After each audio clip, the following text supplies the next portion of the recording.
اب آپ اس مبارک سلسلے کا 22واں حلقہ سماعت فرمائیں۔ اور پھر امام صاحب یہ فرماتے ہیں کہ مجھے یہ بتائیں کہ کیا حضور پاک نے بھی کبھی کسی میقات سے تجاوز کیا ہو بغیر احرام کے؟ ما سوائے فتح مکہ میں۔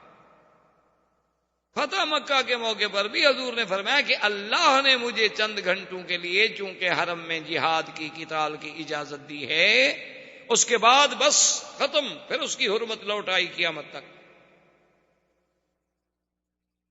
بس صورت دیگر حضور صلی اللہ علیہ وسلم جب بھی تشریف لائے تو احرام سے تشریف۔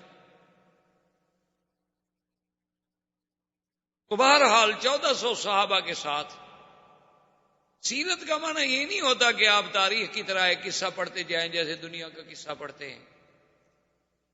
سیرت رسول کا معنی یہ ہوتا ہے کہ آپ کا ایک ایک زندگی کا لمحہ جو ہے وہ امت کے لیے روشن ہدایت ہے، آپ اس سے ہدایت پکڑیں، آپ اس سے سمجھیں کہ حضور نے سفر کیا تو سفر میں کیا طریقہ اختیار فرمایا، سرکار دو جہاں کی زوجہ مطہرہ میں تہمت لگی تو حضور کا کیا طریقہ تھا، کیا موقف تھا، کس طریقے سے آپ نے اس کو نبھایا،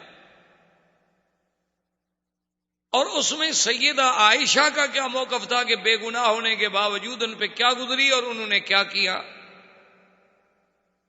سیرت نبوی کا مقصد یہ ہوتا کہ ہم آپ کے احرام سے احرام سیکھیں، آپ کے سفر سے سفر سیکھیں، آپ کے غزوات سے غزوات سیکھیں، آپ کے طواف سے طواف سیکھیں، آپ کے اقوال مبارک سے روشنی حاصل کریں، آپ کے اعمال مبارک سے روشنی حاصل کریں۔ سیرت طیبہ کے بیان کرنے کا یا سننے کا مقصد یہ ہوتا۔ حضور صلی اللہ علیہ وسلم سرکار دو جہاں جب احرام باندھ کے چلے تو احتیاطاً آپ نے اسلحہ بھی ساتھ رکھا، لیکن اس اسلحے کو یہ نہیں کیا گیا کہ جیسے ہر فوجی کے پاس سلاح ہوتا ہے، فرمایا ایک دو اونٹوں پہ لاد لو، چونکہ مکے والے قریش کا بھروسہ تو ہے نہیں، اور اپنے ساتھ قربانی کے جانور بھی لے آئے۔ حضور صلی اللہ علیہ وسلم کے ساتھ تقریباً 70 بدن تھے، اور جب قربانی کا جانور لے آتے تھے تو اس کے لیے دو چیزیں ہوتی تھیں، ایک کو کہتے ہیں شعار اور ایک کو کہتے ہیں قلائدہ۔ قلائد کی جمع ہے۔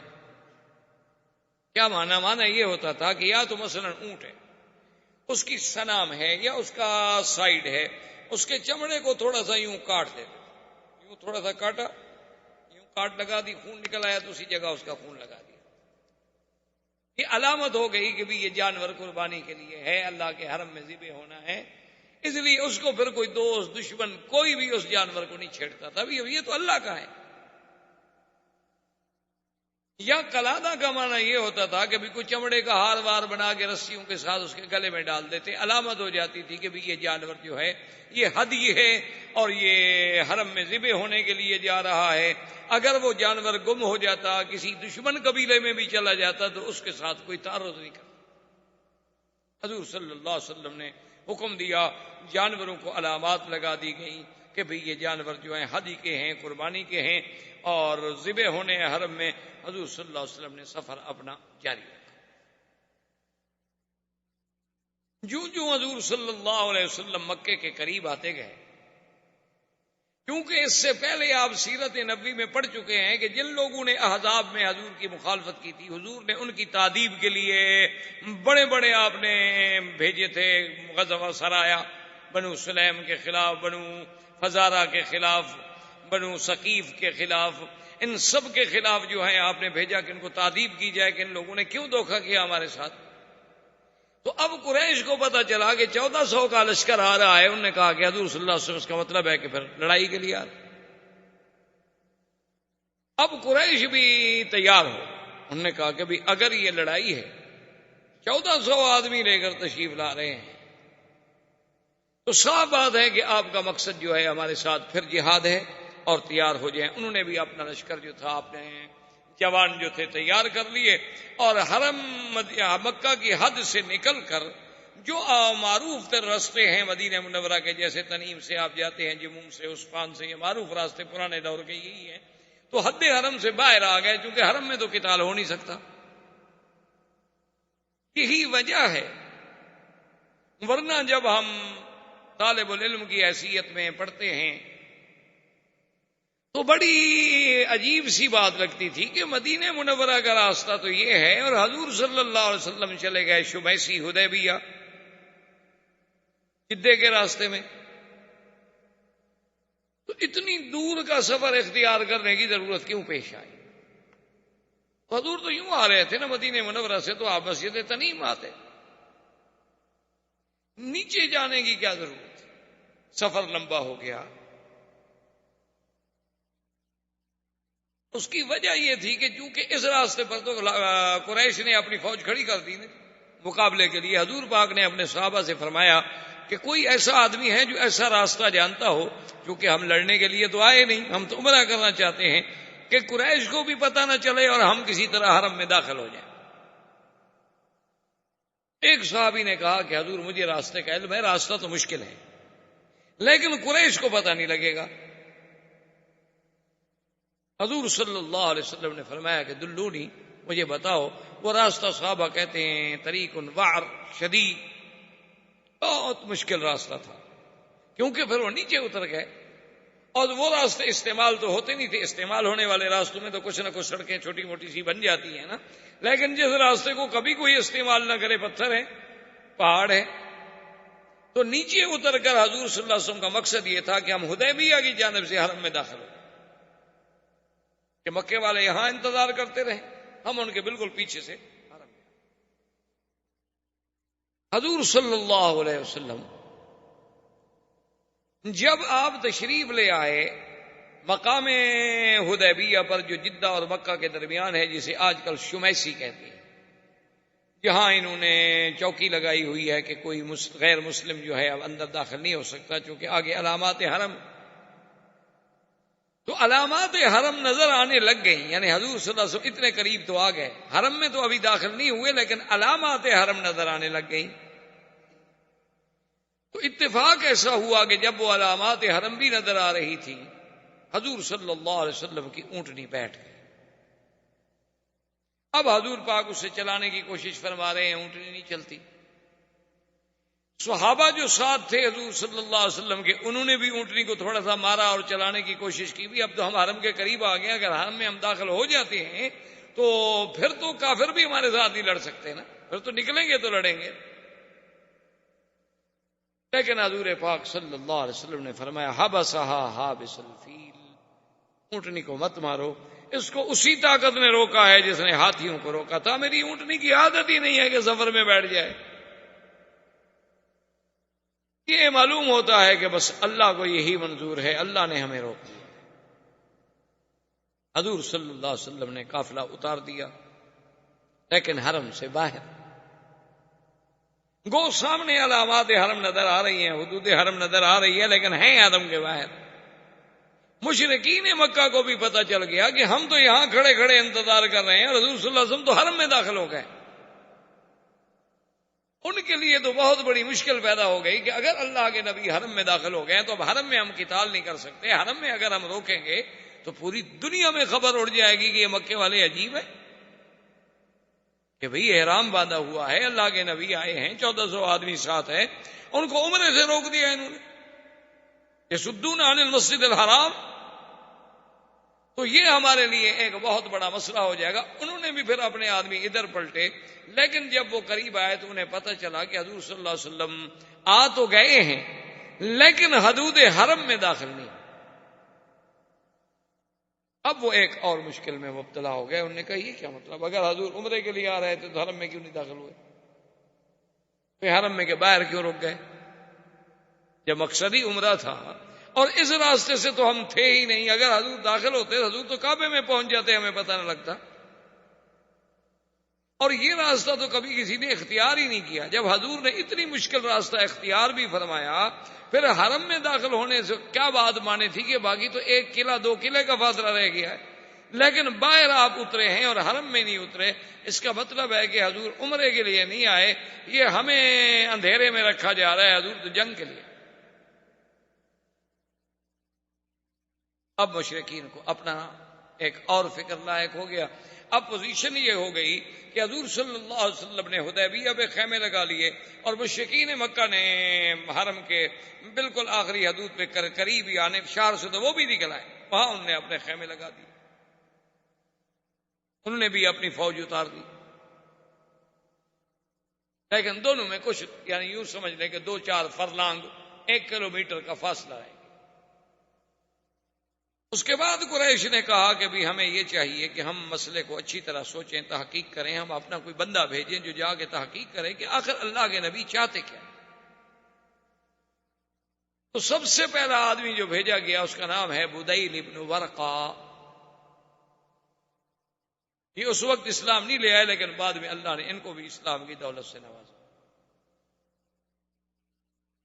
بدیل ابن ورقہ آئے، آ کے کیمپ میں آ گئے، حضور صلی اللہ علیہ وسلم کی خدمت میں آئے، سلام کیا، آ کے ملے اور پوچھا بماذا قدمتم یا محمد صلی اللہ علیہ وسلم، فقال نريد العمرہ، ہم تو عمرے کے لیے آئے اور تمہارا کوئی مقصد۔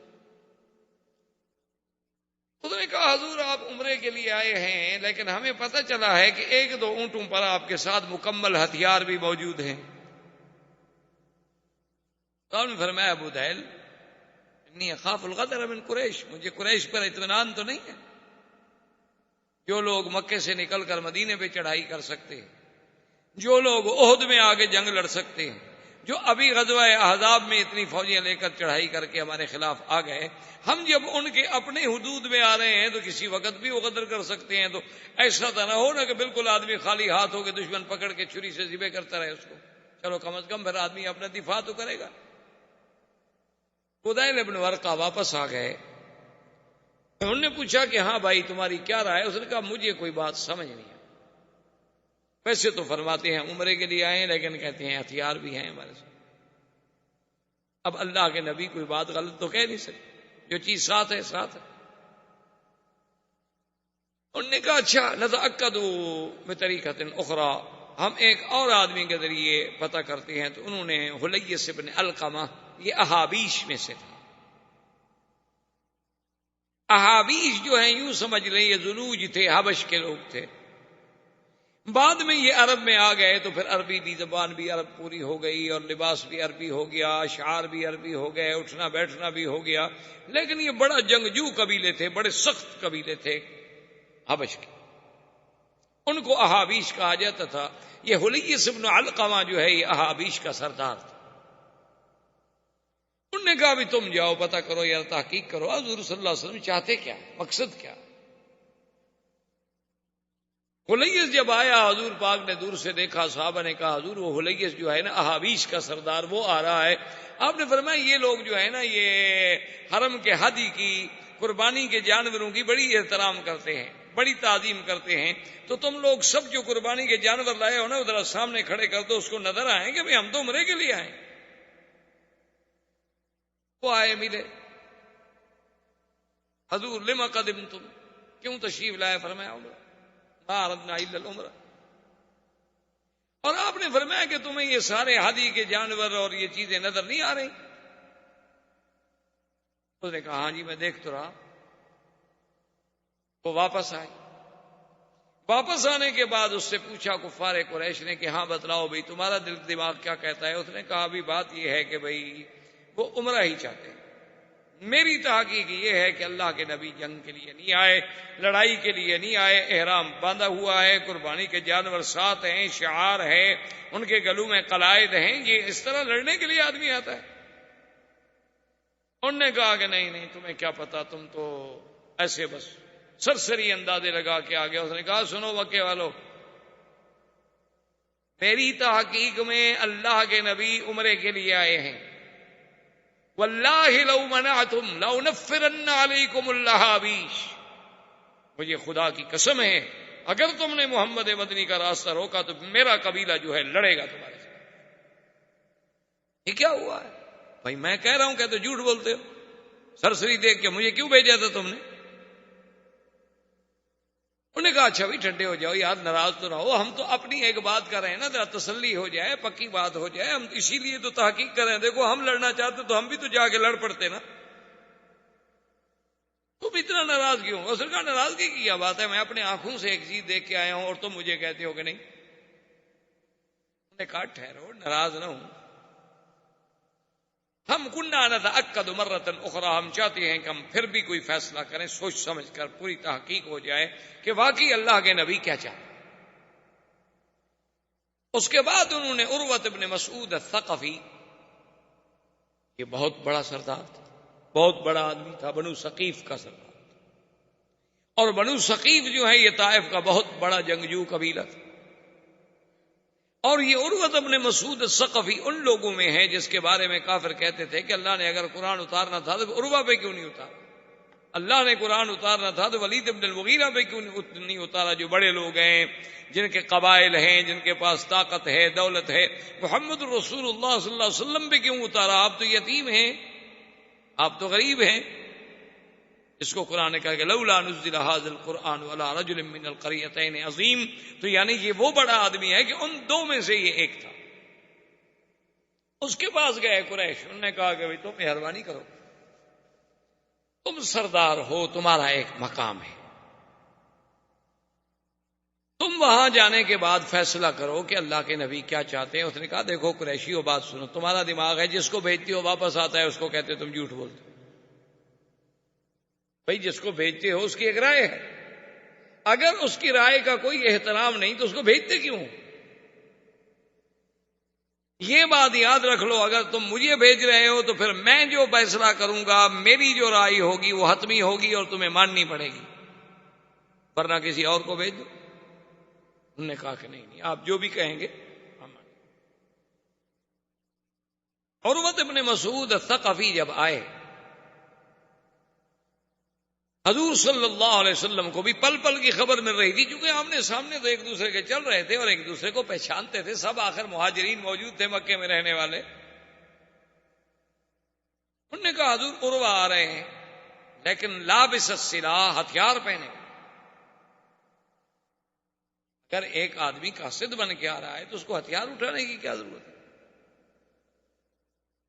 حضور نے فرمایا اچھا کوئی بات نہیں، لیکن احتیاط اسی میں ہے کہ ایک محافظ میرے لیے بھی کھڑا کر دو جو ہتھیاروں سے مسلح ہو۔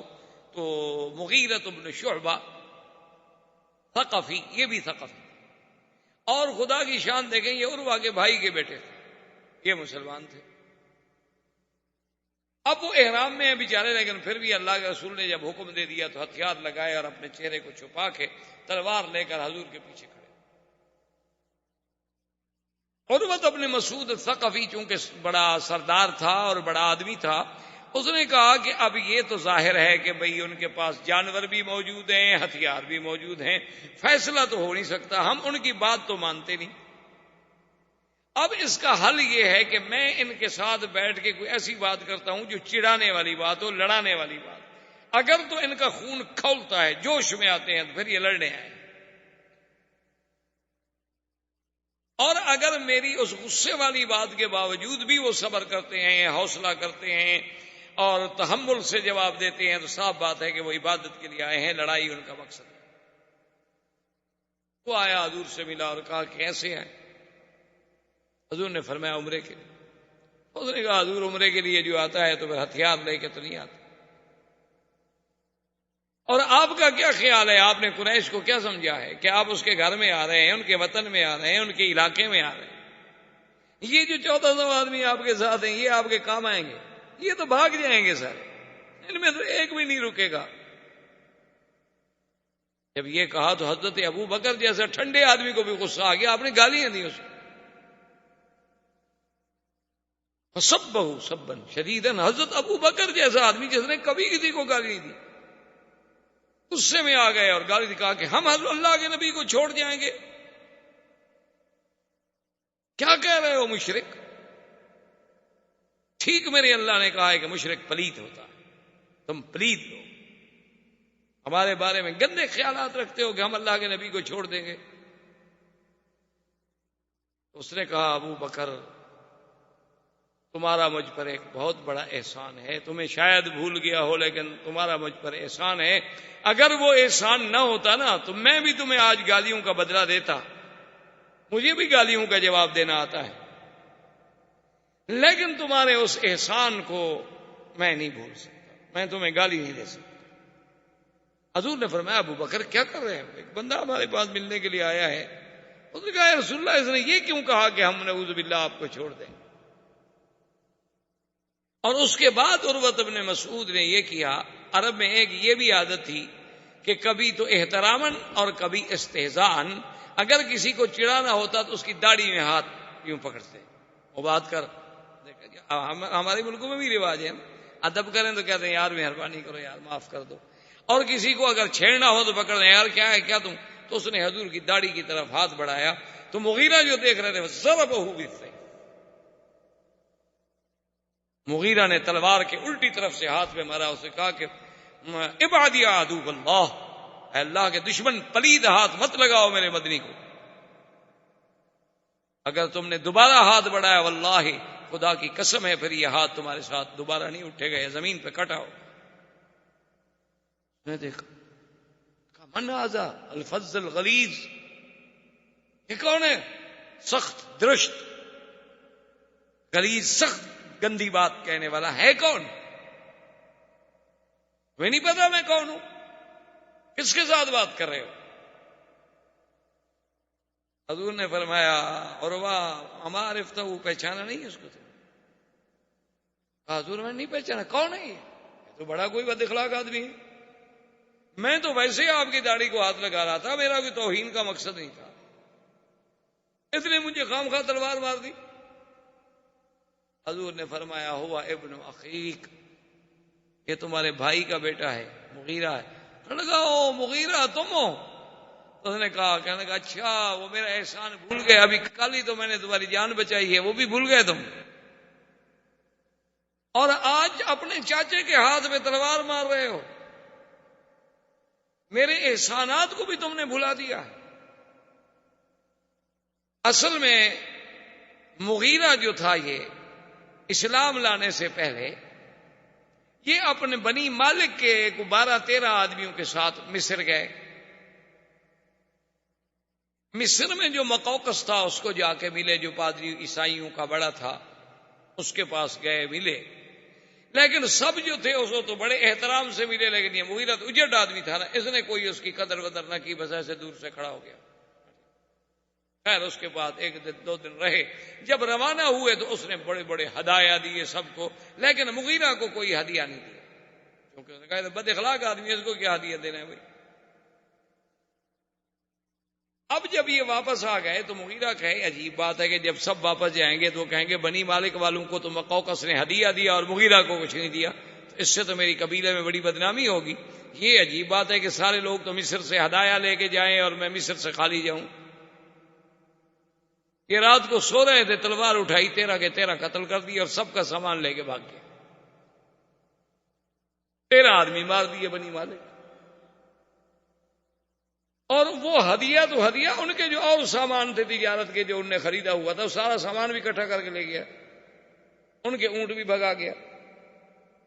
لیکن جب اپنے قبیلے میں پہنچا، بنی مالک کو پتہ لگ چکا تھا، بنی مالک نے اپنے قبیلے کو تیار کر لیا، ادھر سے بنو ثقیف نے اپنے قبیلے کو تیار کر لیا، اور نتیجہ یہ نکلا کہ دونوں قبیلے لڑائی پہ تھے، انہوں نے کہا ہمارے 13 آدمی مار دیے ہیں، کوئی بات ہے، اور یہ بھاگ گیا، یہ تو چھپ گیا، لیکن دونوں قبیلے آمنے سامنے ہو گئے۔ تو جب دونوں قبیلے آمنے سامنے ہو گئے تو ایک بہت بزرگ تھے، پرانے ان کے سردار تھے، وہ آئے، انہوں نے کہا کہ عروہ لا تفنی قومک ولا تفنی بنی مالک، اپنی قوم کو بھی فنا نہ کر، بنی مالک کو بھی فنا نہ کرو، اگر تمہاری جنگ چھڑ گئی نا تو دونوں قبیلے برباد ہو جاؤ، کیونکہ دونوں مضبوط قبیلے، دونوں ایک دوسرے کو بخشنے والے نہیں، اور تمہارے سینکڑوں بندے، یہ نہیں کہ ابھی لڑائی ہوتی رہے گی۔ کہا میں کیا کروں؟ کہا تمہارے بھائی کے بیٹے کی زیادتی ہے، تم سردار ہو، بنی مالک کا کیا قصور ہے؟ ابھی ان کے 13 آدمی مارے گئے ہیں، سیدھی بات ہے میں ان کو راضی کرتا ہوں، لیکن تم دیت ادا کرو۔ اس نے جا کے بات کی بنی مالک والوں سے، انہوں نے کہا کہ چلو عروہ سردار ہے اور وہ قصور بھی اپنا مانتا ہے اور دیت بھی دیتا ہے، تو چلو ہم معاف کرتے ہیں، ہم خون بہا لے لیں گے، لیکن قتل کا بدلہ قتل سے نہیں لیں گے۔ تو 13 آدمیوں کا دیت جو تھی یہ عروہ نے ادا کی۔ اس نے کہا کل میں نے تمہیں چھڑایا اور آج تم مجھے تلوار مار رہے ہو۔ اچھا یہ سارا سامان اونٹ وونٹ لے کے یہ بھاگ کے سیدھا مدینے شریف چلا، حضور کی خدمت میں پہنچ گیا، کہنے لگا حضور میں مسلمان ہوتا ہوں، اور سارا واقعہ سنایا۔ آپ نے فرمایا اما الاسلام فنقبل، تمہارا اسلام تو ہم قبول کرتے ہیں، اما المال فلا، یہ جو مال تم نے لیا ہوا ہے یہ تو غداری کا ہے، چوری کا ہے، یہ نہیں ہم قبول، یہ واپس کرو بنی مالک جن کا ہے۔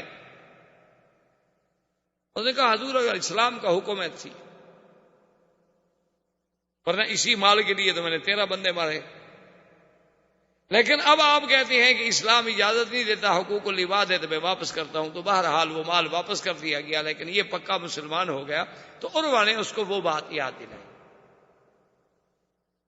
اس نے کہا عروہ دیکھو بات سنو، احسان اپنی جگہ ہے، لیکن ھذا رسول اللہ، یہ اللہ کا رسول ہے، اس کی توہین ہم نہیں کرتے۔ اس نے کہا اچھا ٹھیک۔ اتنی دیر میں نماز کا وقت آ گیا، حضور صلی اللہ علیہ وسلم اٹھے وضو کرنے کے لیے، عروہ بیٹھا ہوا ہے دیکھ رہا ہے صحابہ وضو کر رہے ہیں، حضور نے وضو کیا، جو پانی ہاتھ سے گرے صحابہ اٹھا کے منہ پہ مل رہے ہیں، اگر آپ کا پاؤں دھلا پانی گرا صحابہ منہ پہ مل رہے ہیں، جو برتن میں پانی بچ گیا اس کو صحابہ لے کے منہ پہ مل رہے ہیں۔ تو عروہ دیکھ رہا ہے، حیران ہو رہا ہے کہ یہ کیا ہے۔ واپس چلا گیا عروہ۔ عروہ جب واپس گیا تو سردار جمع ہو گئے قریش کے، انہوں نے کہا کہ ہاں ماذا وراک، سناؤ بھائی تمہاری کیا تحقیق ہے۔ اس نے کہا دیکھو بات سنو، اگر سچی بات پوچھتے ہو نا تو میری رائے یہ ہے کہ واللہ میں نے کسریٰ و قیصر کے درباروں کو بھی دیکھا ہے، میں نے فارس و روم کے بادشاہوں کے درباروں کو بھی دیکھا ہے، لیکن محمد مدنی کا دربار جیسا دربار میں نے نہیں دیکھا، اور ان کے وفاداروں جیسے وفادار میں نے نہیں دیکھے، جانثاروں جیسے جانثار میں نے نہیں دیکھے۔ خدا کی قسم ہے اگر تم نے لڑائی لڑی 1400 صحابہ کٹ جائیں گے تو پھر تم محمد مدنی پہ حملہ کرو گے، کیوں لڑتے ہو؟ سیدھی بات یہ ہے، میری رائے یہ ہے کہ سنو کوئی فیصلہ کرو۔ انہوں نے کہا ٹھیک، سوچتے آخر کی معمولی بات تو نہیں، ہمارے لیے تو بڑا مسئلہ ہے نا کہ بغیر اجازت کے بغیر اس کے حضور آئیں عمرہ کر کے چلے جائیں، تو ہم تو مر گئے کہ ہمارے گھر میں ہم نہ روک سکے۔ بہرحال تمہاری رائے ہے، ہم اس پہ غور کرتے ہیں۔ تو انہوں نے اپنا غور کرنا شروع کیا۔ اتفاق کی بات یہ ہے کہ حضور صلی اللہ علیہ وسلم جس جگہ پہ موجود تھے پانی نہیں۔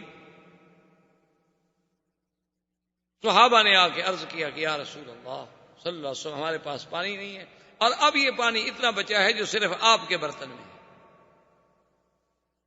آپ نے فرمایا ابھی کو کنواں تلاش کرو، نے فرمایا لیس فیہا ابیار الا بیر، یہاں اور کوئی کنویں نہیں ہے، ایک کنواں ہے جو ہم نے تلاش کیا ہے لیکن وہ خشک پڑا ہے، اس میں کچھ نہیں ہے۔ آپ نے فرمایا دلو نہیں، چلو لے جاؤ مجھے اس کنویں پہ۔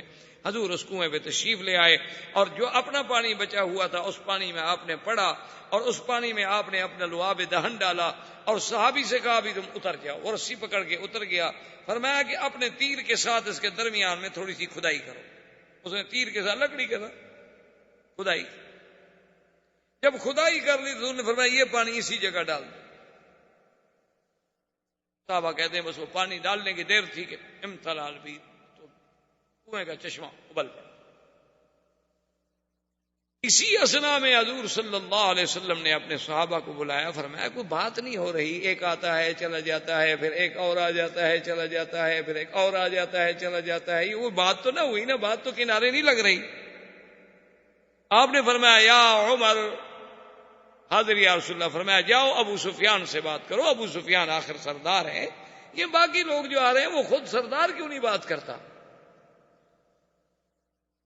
حضرت عمر نے عرض کیا، اس نے کہا یا رسول اللہ منا و صدقنا، آپ کا حکم ہے تو میری تو جان حاضر ہے، لیکن آپ جانتے ہیں میرے ساتھ جو کافروں کا تعلق ہے وہ تو میرا نام نہیں سن سکتے، آج 1400 سال کے بعد نہیں سن سکتے، تو اس وقت کتنا قریب میں غصہ ہوگا۔ یعنی 1400 سال گزر گئے، آج بھی لوگوں کو سیدنا عمر کے نام سے بغض ہے۔ آپ کے ہندوستان میں وہ گزرا ہے نا نور اللہ شوستری، نور اللہ شوستری جس کو یہ روافض جو ہیں شہید پنجم کہتے ہیں، ان کا بہت بڑا ایک عالم تھا، وہ آپ نے سنا ہوگا، تاریخ تو آپ ہم سے زیادہ جانتے ہیں، تاریخ کے علاوہ آپ نور جہاں کو بھی زیادہ جانتے ہوں گے، ہم تو دور کے لوگ ہیں۔ نور جہاں کا استاذ بھی تھا۔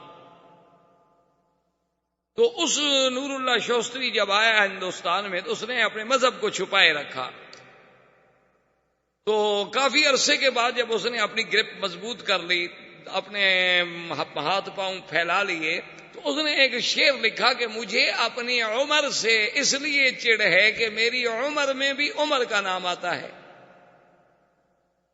اس لیے مجھے اپنی عمر بھی پسند نہیں، کیونکہ آپ کی عمر کتنی ہے جی؟ تو عمر میں عمر کا نام تو آ گیا نا،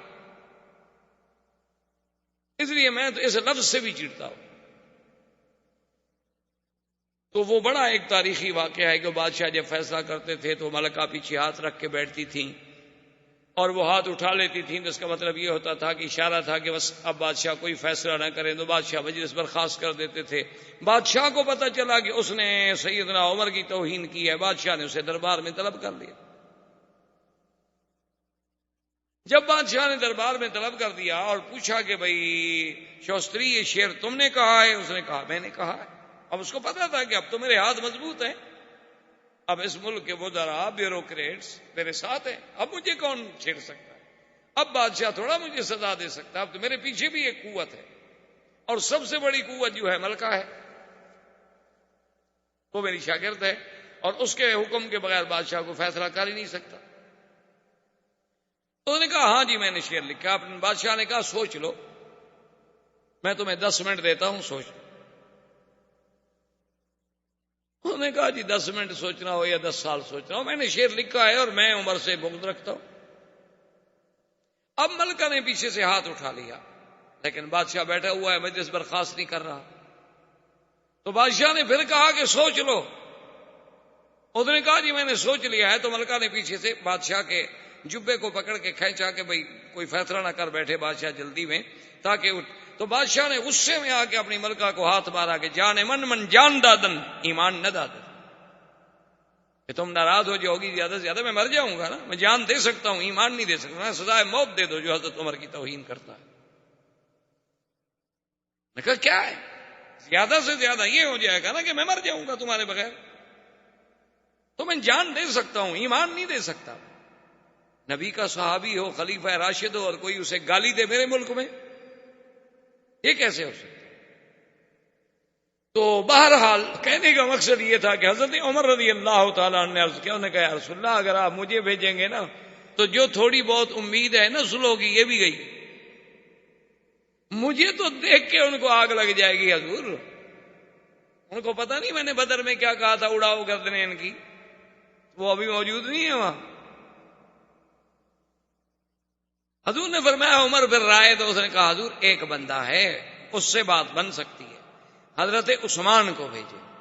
حضرت عثمان سخی آدمی ہے اور رحم دل آدمی ہے، اس کا کوئی مکے میں گھر نہیں جس پہ احسان نہ ہو، اور پھر آج کل سردار ابو سفیان ہے، ابو سفیان بنی امیہ سے ہے اور حضرت عثمان بھی بنی امیہ سے ہیں، ان کی بات میں وزن ہو سکتا ہے اور وہ کسی کی بات نہیں سنیں گے۔ حضور صلی اللہ علیہ وسلم نے فرمایا ٹھیک ہے عثمان جاؤ۔ اس نے کہا حاضر۔ حضرت عثمان تیار ہو گئے جانے کے لیے۔ حضرت عثمان رضی اللہ تعالی عنہ جب تشریف لے گئے، ابو سفیان نے استقبال کیا، ملا، بٹھایا، اس نے کہا کہ دیکھو عثمان تمہارے ہم پر احسان ہے، پھر تم ہمارے قبیلے کے آدمی ہو، کون گھر ہے مکے کا جس پہ عثمان تیرا ہاتھ نہیں، لیکن تمہارے لیے تو کعبہ ہے کھلا ہوا، تم جب چاہو عمرہ کرو، لیکن اللہ کے نبی کو ہم نہیں کرتے، یہ ہمارے لیے موت ہے۔ اس نے کہا کہ پھر جب نبی کو نہیں کرنے دیتے ہو میں بھی نہیں کرتا، میں کیسے عمرہ کروں، میرا آقا وہاں بیٹھے رہے اور میں عمرہ کر لوں۔ اس نے کہا اچھا ایسا کرو تم ایک دن مکے میں ٹھہرو، ہم پھر مشورہ کرتے ہیں، میٹنگ کرتے ہیں، چونکہ ہمارے جوان بھی تو جوش میں آئے ہوئے ہیں نا کہ بھئی اللہ کے نبی آئیں عمرہ کر کے چلے جائیں اور ہم کچھ نہ کر سکیں، یا تو ہمیں پہلے اذن بھیجتے، اطلاع بھیجتے، ہم عمرے کے لیے آنا چاہتے ہیں، ہم کہہ دیتے آ جاؤ، ہمیں سوچنے۔ اور حضور کو یہ خبر دے دی گئی کہ قد قتل عثمان، حضرت عثمان شہید۔ حضور نے فرمایا بایعونی علی اللہ تفروا، صحابہ جلدی کرو میرے ہاتھ پہ بیعت کرو کہ اب کوئی میدان سے نہیں نکلے، اب میدان چھوڑ کے پیچھے نہیں جائیں گے، اب ہم عثمان کا بدلہ لیں گے، بس جو اللہ کو منظور ہے وہ۔ تو درخت کے نیچے حضور بیٹھے ہیں اور صحابہ آ کے بیعت کر رہے ہیں۔ یہ وہی منظر ہے جس کو قرآن کہتا ہے ید اللہ فوق ایدیہم، کہ محمد مصطفیٰ جب آپ بیعت کر رہے تھے ایک صحابی کا ہاتھ ہے اور ایک آپ کا ہاتھ ہے اور اس پر اللہ کا ہاتھ، یہ وہ منظر تھا۔ اور حضور پاک نے آخر میں فرمایا، آپ نے فرمایا میرے صحابہ میرا دل کرتا ہے کہ عثمان زندہ ہے، اور یہ عجیب منظر ہے بیعت کا، یہ وفا کا تجدید عہد وفا کا دن ہے، میں نہیں چاہتا کہ میرا عثمان پیچھے رہ جائے، تو تم گواہ ہو جاؤ، ھذہ یدی وھذا ید عثمان، یہ میرا ہاتھ ہے اور یہ میرے عثمان کا ہاتھ ہے، انا ابایع عن عثمان، میں عثمان کی طرف سے بیعت کرتا ہوں وفا کی۔ سب صحابہ اللہ اکبر کہہ کے حیران رہ گئے اور کہنے لگے واللہ ایسر النبی خیر من ایماننا، خدا کی قسم حضور کا جو بایاں ہاتھ ہے نا وہ ہم سب کے دائیں سے بھی کروڑ درجے بہتر ہے۔ عثمان تیری بڑی شان ہے کہ اللہ کے نبی نے اپنے ہاتھ کو تیرا ہاتھ بنا دیا۔ اتنی دیر میں عثمان واپس آ گئے، انہوں نے کہا حضور مجھے انہوں نے قتل نہیں کیا، مجھے تو انہوں نے عمرے کی بھی اجازت دی، لیکن وہ آپ کو اجازت دینے پر تیار نہیں ہے، غور کر رہے ہیں، مجھے کچھ دیر کے لیے روک لیا تھا انہوں نے۔ اب کافروں کو بھی پتہ چلا کہ 1400 بندے نے بیعت کر لی ہے کہ مر جائیں گے لیکن پیچھے نہیں ہٹیں گے۔ ابو سفیان نے کہا دیکھو جنگ ٹھیک نہیں، آخر 1400 آدمی جو جم جائے میدان میں، چلو ہمارا 1400 نہ مار سکے 700 ہی مار دے، تو اتنا بڑا نقصان ہوگا، اس لیے بہتر ہے کہ ہم کوئی حل نکالیں صلح کا۔ تو نے کہا کہ ٹھیک ہے تم سردار ہو۔ اس نے سہیل ابن عمرو کو بلایا اور حکم دیا کہ جاؤ اور حضور سے صلح کرو۔ سہیل ابن عمرو جب آنے لگے تو حضور کو خبر ملی کہ سہیل ابن عمرو آ رہے ہیں، یہ بھی مسلمان تھے، بعد میں اللہ نے ان کو بھی اسلام نصیب کیا۔ تو حضور نے فرمایا سہل اللہ امرکم، سہیل آ رہا ہے نا، معلوم ہوتا ہے اللہ نے تمہارا کام کوئی آسان کر دیا ہے، سہل سے ہے نا۔ سہیل آ گئے، بیٹھے حضور کے ساتھ، انہوں نے کہا حضور ہم صلح کرنا چاہتے ہیں۔ حضور نے ٹھیک کیا صلح؟ انہوں نے کہا حضور سب سے پہلی شرط تو یہ ہے کہ اس سال آپ عمرہ نہیں کریں گے، واپس جائیں، اس کے بدلے میں اگلے سال آپ کو 3 دن کے لیے اجازت ہوگی کہ آپ پورے صحابہ کے ساتھ بھی چاہیں تو تشریف لے آئیں، عمرہ کریں، ہتھیار نہیں ہوں گے علت سے، صرف ہر آدمی اپنے پاس ایک تلوار رکھ لے گا، چونکہ تلوار تو ایک ان کا یعنی زیور تھا نا، عرب میں تلوار کے بغیر آدمی تو سمجھا جاتا تھا کہ آدمی نامکمل ہے۔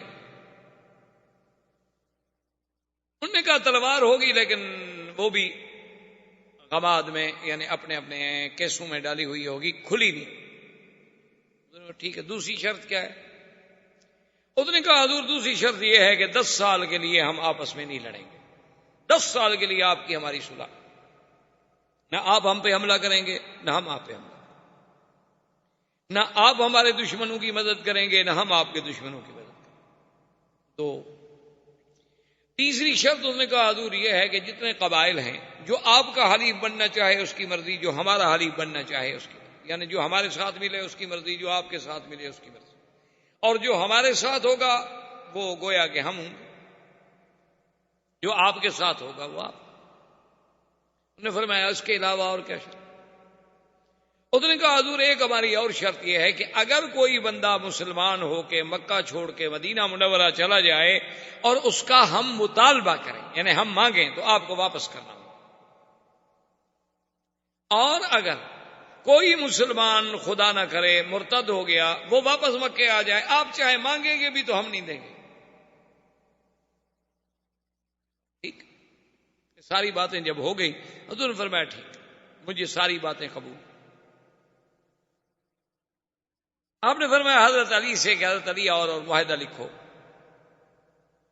ابھی معاہدہ نہیں لکھا گیا تھا کہ ابو جندل اسی سہیل ابن عمرو کا بیٹا تھا، جو سہیل صلح کے لیے آیا ہوا اسی کا بیٹا ہے، وہ مسلمان ہو چکا تھا اور اس کو اس نے قید کیا ہوا تھا گھر میں کہ بھی تم مدینے کہیں بھاگ نہ جائے۔ اس کو پتا چلا نا کہ حضور اتنے قریب آ گئے ہیں تو اس نے اپنا رشتہ داروں سے مل ملا کے اسی زنجیروں کی حالت میں بھاگا اور جناب پہنچ گیا۔ وہ مسلمان نے دیکھا تو اللہ اکبر یا خون ابو جندل صحابی ہمارا ایک آ گیا، مسلمان ہمارا ایک آ گیا۔ اور جب حضور کے سامنے آیا اس نے سلام کیا تو سہیل نے کہا یا رسول اللہ آپ کا ہمارا معاہدہ ہو چکا ہے، ھذا اول اسیر، یہ پہلا آدمی ہے جو آپ نے ہمیں واپس کرنا۔ حضرت عمر کھڑے ہو گئے، انہوں نے کہا کہ حضور ابھی ہم نے صلح نہیں لکھی، ابھی تو ہمارے معاملات طے ہو رہے ہیں، صلح و نامہ لکھا ہی نہیں گیا، فریقین کے دستخط بھی نہیں ہوئے، تو اب ہم کیوں عمل کریں؟ حضور نے فرمایا اما یکفی کا کلمہ یا عمر، عمر زبان سے نکلی ہوئی بات کافی نہیں ہوتی، بندہ اپنی زبان سے نکلی ہوئی بات کا پابند نہیں ہوتا، اس نے کہا چپ کر گیا۔ سہیل نے کہا حضور پہلے یہ میرا قیدی واپس کرو، اس کے جا کے میں وہاں چھوڑ آتا ہوں، پھر واپس آ کے صلح لکھوں گا۔ تو حضور نے فرمایا ابو جندل واپس چلے جاؤ۔ اس نے کہا حضور مجھے پھر دشمنوں کو دے رہے ہیں آپ۔ حضور نے فرمایا چلا اللہ ان یجعل لک فرجا مخرجات، اللہ تمہارے لیے کوئی راستہ پیدا کریں گے۔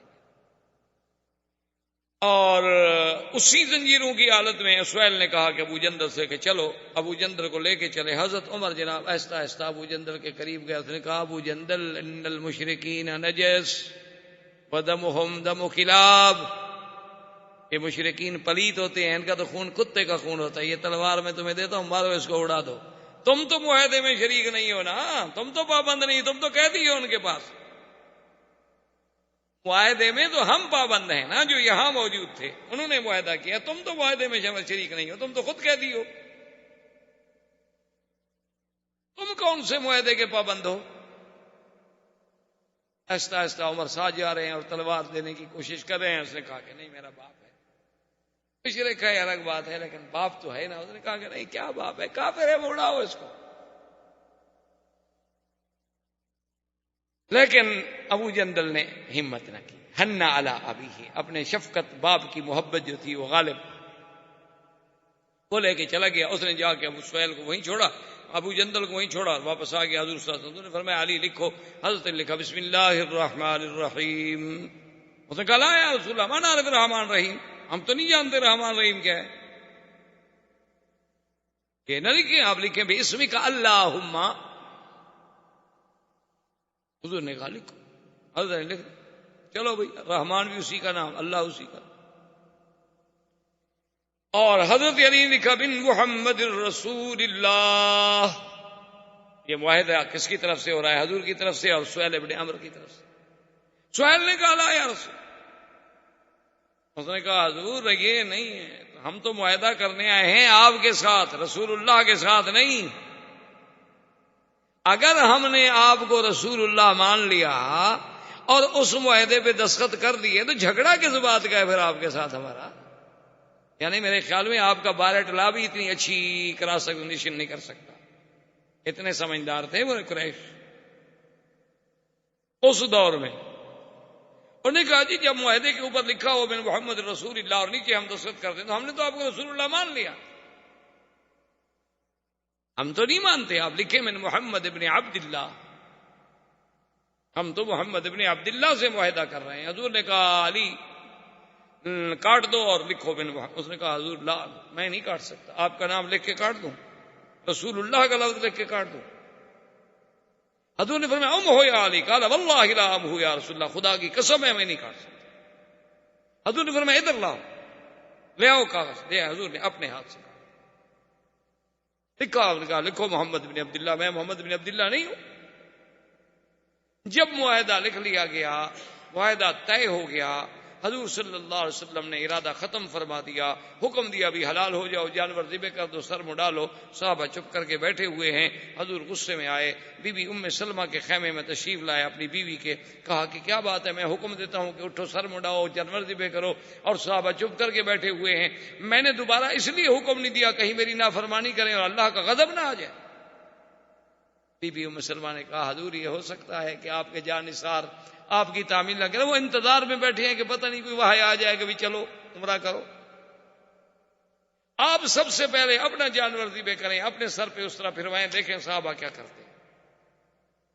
حضور پاک نے اپنے سر پہ اس طرح پھروایا، اپنے جانور کو ذبح کیا، صحابہ دوڑ پڑے، نے کہا جی بات ختم، بات ختم، اب تو امید ختم ہوگی، جب حضور نے احرام کھول دیا ہے تو اب ہم کون؟ سب نے احرام کھول دیا اور چل پڑے۔ اسی راستے میں یہ آیت نازل ہوئی انا فتحنا لک فتحا مبینا، یہ آیت مبارک نازل ہوئی۔ حضور نے حضرت عمر کو بلایا، فرمایا ایک ایسی آیت اتری ہے کہ آسمان و زمین کے خزانے مجھے مل جائیں خوشی نہ ہوگی۔ تو نے کہا حضور اچھا مکہ بھی فتح ہوگا کہ نہیں؟ حضور نے کہا نہیں، مکہ بھی فتح ہوگا۔ یہ صلح حدیبیہ کو فتح قرار دیا گیا۔ وجہ کیا تھی کہ کل تو قریش کہتے تھے نا ساحر ہے، جادوگر ہے، نعوذ باللہ پرانی باتیں کہنے والا ہے، آج انہوں نے فریق مان کے بیٹھے صلح کرنے کے لیے۔ اس سے بڑی فتح ہے کہ دشمن آپ کی قوت کو تسلیم کر لے۔ اللہ کے نبی نے فرمایا انا فتحنا لک فتحا مبینا، زندگی باقی انشاءاللہ تو بات باقی، وما علینا الا البلاغ۔ برادران اسلام، واجب الاحترام بزرگوں، دوستوں، عزیز نوجوانوں، سرکار دو جہاں حبیب کبریا سیدنا محمد مصطفیٰ صلی اللہ علیہ وسلم کی سیرت طیبہ کے بارے میں جو سلسلہ درس اللہ کی رحمت سے شروع ہے، تو سرکار دو جہاں صلی اللہ علیہ وسلم کی ولادت طیبہ سے لے کر تقریباً حدیبیہ کے مسئلے تک ہم سابقہ دروس میں پہنچے کہ سرکار دو جہاں صلی اللہ علیہ وسلم عمرے کے لیے تشریف لے آئے، لیکن کافروں نے آپ کو روک دیا۔ اس کے بعد مختلف واقعات اور حوادثات پیش آتے رہے، لیکن بات یہاں تک پہنچی کہ کفار مکہ کی طرف سے سہیل ابن عمرو حضور صلی اللہ علیہ وسلم کے ساتھ شرائط صلح طے کرنے کے لیے آ گئے۔ شرائط صلح جو طے کی گئیں ان میں سب سے پہلی شرط تو یہ تھی کہ اس دفعہ حضور صلی اللہ علیہ وسلم اپنے صحابہ کے واپس مدینہ شریف تشریف لے جائیں گے اور عمرہ نہیں کریں گے، مکہ میں داخل نہیں۔ لیکن اس کے بدلے میں اگلے سال قریش مکہ جو ہیں وہ حضور صلی اللہ علیہ وسلم کو 3 دن کے لیے اجازت دیں گے کہ وہ 3 دن تشریف لائیں، مکے میں عمرہ کریں، اور عمرے کے فارغ ہونے کے بعد واپس مدینہ منورہ تشریف لے جائیں، لیکن ان کے ساتھ سلاح ہتھیار نہیں ہوں گے الا السیف، صرف تلوار۔ اور اس کے بعد جو دوسری شرط تھی وہ یہ تھی کہ اگر مکے سے کوئی مسلمان ہجرت کر کے موقع پا کر مدینہ منورہ بھاگ جاتا ہے اور قریش مکہ اس بندے کو واپس لینا چاہتے ہیں، نہ چاہتے ہوں تو چھوڑ دیں، اگر وہ چاہتے ہیں اور وہ مطالبہ کریں گے تو حضور صلی اللہ علیہ وسلم اس کو واپس کریں۔ اور اس کے بالعکس اگر کوئی مسلمان خدا نہ کرے مرتد ہو کر اسلام سے نکل کر مدینہ منورہ چھوڑ کر بھاگ جائے اور مکے میں آ جائے قریش کے پاس، تو قریش واپس نہیں کریں گے۔ اور اس کے بعد جو شرط تھی وہ یہ تھا کہ یہ معاہدہ جو ہے، یہ معاہدہ صلح جو ہے حضور صلی اللہ علیہ وسلم کے درمیان اور قریش کے درمیان، اس کی مدت 10 سال۔ 10 سال میں دونوں فریق امن سے رہیں گے، ایک دوسرے کے خلاف لڑائی نہیں ہوگی، چڑھائی نہیں ہوگی، جنگ نہیں ہوگی، کسی قسم کا آپس میں انتشار نہیں ہوگا۔ اور اسی طرح اس معاہدہ صلح میں ایک شرط یہ تھی کہ اب ہماری اور قریش کی جب صلح ہو جائے، اس کے بعد جو باقی قبائل ہیں مکے کے، مدینہ منورہ کے، مکہ کے ارد گرد رہنے والے، مدینہ منورہ کے ارد گرد رہنے والے، مکہ اور مدینہ منورہ کے درمیان میں رہنے والے، تو ان قبیلے جو ہیں وہ آزاد ہیں، ان کی مرضی ہے، وہ چاہے تو قریش کے حلیف بن جائیں اور چاہے تو محمد مصطفیٰ صلی اللہ علیہ وسلم کے حلیف بن جائیں، سب کو آزادی۔ اور جو حلیف کسی کا بنے گا اس پر اگر کوئی چڑھائی کرے گا تو وہ حلیف اپنا تحفظ کے لیے وہ اس کا آپ کو ساتھ دینا ہوگا، اور اس حلیف کے خلاف بھی اگر کوئی مثلا ایک قبیلہ حلیف بن گیا قریش کا، اگر مسلمان اس کے خلاف زیادتی کرے تو وہ قریش کے خلاف سمجھی جائے گی، معاہدے کی خلاف ورزی ہو۔ ساری شرطیں حضور صلی اللہ علیہ وسلم نے قبول فرما لی، اور صحابہ حیران ہیں کہ بھی ایسی شرطیں قبول کی جا رہی ہیں، اس میں تو ہماری بہت بڑی کمزوری ہے۔ لیکن حضور صلی اللہ علیہ وسلم تو اس واقعے سے بات سمجھ گئے تھے کہ جب آپ کی اونٹنی کو روک دیا گیا تو حضور تو سمجھ گئے بھی اللہ نے روک دیا ہے، بس اب اسی میں اللہ کی حکمت ہے، اور اللہ کے نبی کا ہر فیصلہ جو ہے وہ حکم خداوندی کے تابع ہوتا، لیکن صحابہ بڑے حیران ہیں۔ بہرحال حضور صلی اللہ علیہ وسلم نے جب شرائط قبول کر لی ہے تو آپ نے حکم دیا سیدنا علی رضی اللہ تعالیٰ عنہ کو، چونکہ وہ کاتب الوحی تھے، حضور صلی اللہ علیہ وسلم کے کاتب تھے، کہ بھی معاہدہ لکھا جائے۔ انہوں نے آگے شروع کیا بسم اللہ الرحمن الرحیم، چونکہ یہ اسلام کا اصول ہے کہ جب بھی آپ کوئی خط ہے، معاہدہ ہے، تحریر ہے، تو اس کی ابتدا جو ہے وہ بسم اللہ الرحمن الرحیم سے کی جائے۔ تو سیدنا علی رضی اللہ تعالی عنہ نے جب لکھا بسم اللہ الرحمن الرحیم، سہیل ابن عمرو جو تھے وہ فوراً بول پڑے۔ انہوں نے کہا کہ یا محمد صلی اللہ علیہ وسلم، ہم رحمان اور رحیم نہیں جانتے۔ ان کو اللہ کی صفتوں کا پتہ ہی نہیں تھا کہ صفات کیا ہوتی۔ ہم تو صرف اللہ کو مانتے ہیں، خدا کو مانتے ہیں کہ وہ آسمانوں اور زمینوں کا خالق ہے، مالک ہے۔ ہم رحمان رحیم تو جانتے نہیں، آپ لکھیں بے اسم کا اللہم۔ حضور نے حکم دیا، حضرت علی رضی اللہ تعالی نے پہلے انکار کیا لیکن مان گئے کہ چلو الرحمن اور الرحیم بھی اللہ کی صفات ہیں اور اللہم بھی یا اللہ۔ اس کے بعد انہوں نے لکھا کہ ھذا ما قاضى علیہ محمد الرسول اللہ، کیونکہ معاہدہ تھا نا حضور کے درمیان میں اور قریش کے درمیان، قریش کی طرف سے سہیل بن عمرو اور مسلمانوں کے تو قائد، مسلمانوں کے آقا سردار محمد مصطفیٰ صلی اللہ علیہ وسلم۔ لیکن سہیل بن عمرو نے کہا کہ یا رسول اللہ یہ بات نہیں ہے۔ حضرت علی نے لکھا ہے محمد الرسول اللہ صلی اللہ علیہ وسلم، اگر ہم آپ کو محمد الرسول اللہ تسلیم کر لیتے ہیں تو پھر آپ کا ہمارا جھگڑا کیا ہے؟ ہم جو سلو کر رہے ہیں وہ آپ کے ساتھ کر رہے ہیں ایز اے محمد ابن عبداللہ، ہم اللہ کا رسول تو مانتے نہیں۔ حضور نے فرمایا کہ علی ہم ہو، میٹ دو، کاٹ دو، لکھ دو محمد ابن عبداللہ۔ نے کہا یا رسول اللہ میں تو نہیں کاٹ سکتا، لا ام ہو یا رسول اللہ، میں نہیں کاٹ۔ حضور نے فرمایا ہو یا علی، کاٹ دو۔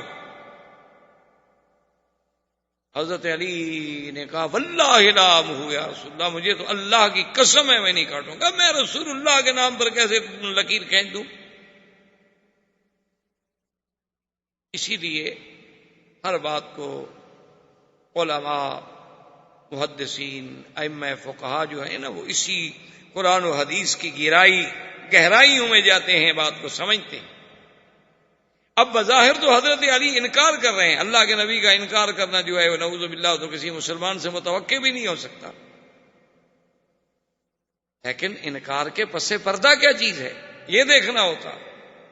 اب ایک آدمی تو ظاہر یہی سمجھ لے گا کہ حضور کی حدیث کا انکار نہیں ہے، تو بالکل حضور کے فرمان کا انکار کر رہے ہیں اور سامنے بیٹھ کے کر رہے ہیں۔ اس لیے ہمیشہ قاعدہ یہ ہوتا ہے کہ بعض سطحی نظر رکھنے والے لوگ ہوتے ہیں نا جی، ایک حدیث پڑھ لی، کسی دوسرے کو عمل کرتے دیکھا، کہا جی یہ حدیث کا مخالف ہے، حدیث میں یوں آیا ہے اور یہ یوں عمل کر رہا ہے، حالانکہ اس بیچاروں کو پتہ نہیں ہوتا کہ احادیث کے مفہوم کیا ہیں، اور پھر اس موضوع پہ صرف ایک حدیث ہے یا اور بھی حدیثیں موجود ہیں۔ اب یہاں انکار جو ہے وہ تو ہے کہ حضرت علی کا جذبہ ایمان ہے کہ میں رسول اللہ کا لفظ کیسے کاٹ دوں، حالانکہ انکار ہے، لیکن اس انکار میں جو پیار ہے، جو محبت ہے، جو ایمان ہے، جو جذبہ ہے۔ جیسے بعض روافض جو ہیں وہ بڑا دنیا میں شور کرتے ہیں کہ حضور پاک صلی اللہ علیہ وسلم نے فرمایا تھا کہ ایتونی بکتاب، کاغذ لے آؤ میں لکھ دوں، تو حضرت عمر نے روک دیا، کہا سونا کتاب اللہ، اللہ کا قرآن کافی ہے۔ کہ دیکھو جی اللہ کے نبی کا انکار کر دیا، اللہ کے نبی کی بات نہیں مانی۔ تو حالانکہ یہ بات سمجھنے والی ہوتی ہے، حضرت عمر کا مقصد جو تھا، مفہوم یہ تھا کہ آپ کی تکلیف کا وقت ہے یا رسول اللہ، مرض الوفات ہے، جب اللہ کا قرآن جیسی جامع کتاب ہمارے پاس موجود ہے، آپ کو کیوں تکلیف فرماتے ہیں؟ یعنی کیا کوئی چیز ایسی اگر دین کی ہے، دین تو مکمل ہو چکا ہے۔ اللہ کا قرآن آ گیا کافی. مقصد حضور کی محبت اور پیار تھا. جیسے حضرت علی رضی اللہ تعالیٰ عنہ کا مقصد جو ہے وہ محبت تھی، وہ عظمت لفظ رسول تھی کہ اللہ کے رسول کے نام پر میں قلم پھیر دوں، یہ کیسے ہو سکتا؟ حضور نے فرمایا اچھا علی ادھر دکھاؤ، مجھے دکھاؤ. کہاں ہے؟ پیش کیا. حضور نے خود کاٹ اور میں لکھو محمد ابن عبداللہ. اب جب حضور خود کاٹ دے تو حضور کا ہاتھ تو نہیں پکڑ سکتے حضرت. اسی اسنا میں شور ہو گیا صحابہ میں. شور جب ہوا حضور نے فرمایا دیکھو کیا ہے. سہیل بھی گھبرایا کہ باہر کیا شور ہو گیا ہے. تو ابو جندل جو ہیں، یہ کنیت ہے ان کی، یہ اسی سہیل ابن عمرو کے بیٹے تھے اور یہ مسلمان ہو گئے اور باپ نے ان کو گھر میں قید کر رکھا تھا. اس کو موقع ملا، وہ بیچارہ اسی طرح زنجیروں کے ساتھ ہی بھاگ کے آ گیا اور یہاں پہنچ گیا. جب صحابہ نے دیکھا انہوں نے کہا الحمدللہ الحمدللہ ابو جندل آ گیا، ابو جندل آ گیا. لیکن جب ابو جندل سامنے آیا تو سہیل ابن عمرو نے کہا کہ یا رسول اللہ آپ کا ہمارا معاہدہ ہے اور یہ ہمارا سب سے پہلا قیدی ہے جو ہم واپس لینا چاہتے ہیں. حضور صلی اللہ علیہ وسلم نے فرمایا ٹھیک. حضرت عمر کھڑے ہو گئے، انہوں نے کہا کہ یا رسول اللہ ابھی تو ہمارا معاہدہ تحریر نہیں ہوا، معاہدے پہ دستخط نہیں ہوئے. لیکن حضور نے فرمایا اما یکفی کا قول الرسول صلی اللہ علیہ وسلم. عمر اللہ کے نبی کا زبان ہے، قول ہے. جب ہم زبان سے کہہ چکے ہیں کہ ہمیں یہ شرطیں قبول ہیں، دستخط نہ ہوں، معاہدہ نہ لکھا جائے، تو یہ بات تو نہیں. اللہ کے نبی کی یہ شان نہیں ہے کہ جو بات زبان سے ہو جائے پھر اس پہ قائم نہ رہیں. ہم اپنی بات پہ قائم ہیں. ابو جندل میں حکم دیتا ہوں کہ واپس جاؤ. بعض روایات میں یہ بھی آتا ہے کہ ابو جندل نے درخواست کی. اس نے کہا کہ یا رسول اللہ صلی اللہ علیہ وسلم ٹھیک ہے، آپ مجھے پھر کافروں کے ہاتھ میں واپس کرنا چاہتے ہیں، دشمنوں کے ہاتھ میں دینا چاہتے ہیں، میں آپ کے حکم پہ ہر قربانی دینے کے لیے تیار ہوں. لیکن جتنی دیر یہ معاہدہ ہو رہا ہے، سلو ہو رہی ہے، اتنی تو مجھے اجازت مل جائے کہ میں بیٹھا رہوں اور آپ کا دیدار کر لوں. حضور نے فرمایا اب یہ بھی سہیل کے ہاتھ میں ہے، ہم اجازت نہیں دے سکتے، تم ان کے قیدی. سہیل نے کہا یا رسول اللہ میں یہ اجازت دینے کے لیے بھی تیار نہیں ہوں، بلکہ میں تو معاہدہ بھی بعد میں آگے لکھوں گا، پہلے میں جا کے اس کو قریش کے سپرد کرتا ہوں. حالانکہ بیٹا ہے لیکن کفر اسلام ہے، مذہب کی جنگ ہے، اور ہر آدمی جو ہے چاہے وہ غلطی پر بھی ہو اپنے مذہب کا دیوانہ ہوتا. اس نے جا کے سہیل کو واپس کیا، پھر آئے، معاہدہ لکھا گیا، دستخط ہو گئے. حضور صلی اللہ علیہ وسلم جب فارغ ہو گئے تو حضرت عمر حاضر ہوئے.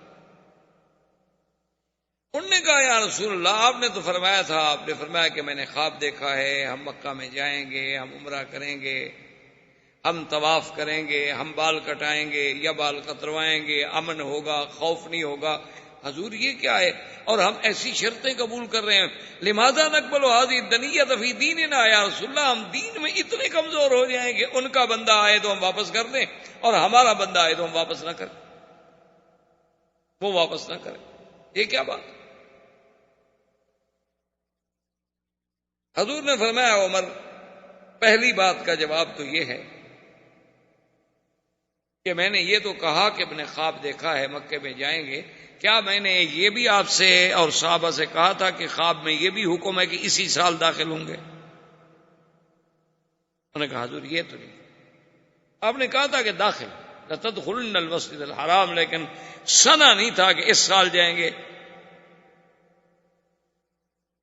اور باقی رہی شرائط کی بات، تو ہم نے جو بھی شرائط قبول کی ہیں حضرت عمر، تمہیں یہ پتہ نہیں کہ انا رسول اللہ، میں اللہ کا رسول ہوں اور اللہ کے حکم کے بغیر تو میں کوئی بات قبول نہیں کر سکتا، اور مجھے یقین ہے کہ ہمارا اللہ ہماری مدد کرے گا. حضرت عمر چپ ہو کے چلے گئے اور اسی وقت دو قبیلے بنی خزاعہ جو تھے وہ حلیف بن گئے محمد الرسول اللہ صلی اللہ علیہ وسلم، اور بنو بکر جو تھے وہ حلیف بن گئے قریش کے. انہوں نے کہا جی ہم قریش کے حلیف ہیں. بنو خزاعہ نے کہا کہ ہم حضور کے حلیف ہیں. یہ چونکہ اس لیے ان دونوں قبیلوں کو ذہن میں رکھنا ضروری ہے کہ دراصل یہی تو سبب بنے تھے اس صلح کو ختم ہونے کا، کہ قریش نے بنی خزاعہ پہ حملہ کر دیا، تو جب حضور کے حلیفوں پہ حملہ کیا تو معاہدہ تو توڑ دیا. اب حضرت عمر جوش میں آئے، حضرت ابو بکر کے خیمے میں آئے، انہوں نے کہا ابو بکر، حضور نے فرمایا تھا کہ خواب دیکھا ہے، اللہ کے نبی کا خواب تو سچا ہوتا ہے، واہی ہوتی ہے، یہ کیا ہو گیا کہ ہم پکے نہیں گئے؟ تو ابو بکر رضی اللہ تعالی عنہ نے، یہ توارد ذہنی اور توارد قلبی ہے کہ وہی لفظ ابو بکر کی زبان سے نکلے جو حضور کی زبان سے نکلے تھے۔ انہوں نے کہا عمر، حضور نے یہ بھی فرمایا تھا کہ اسی سال جائیں؟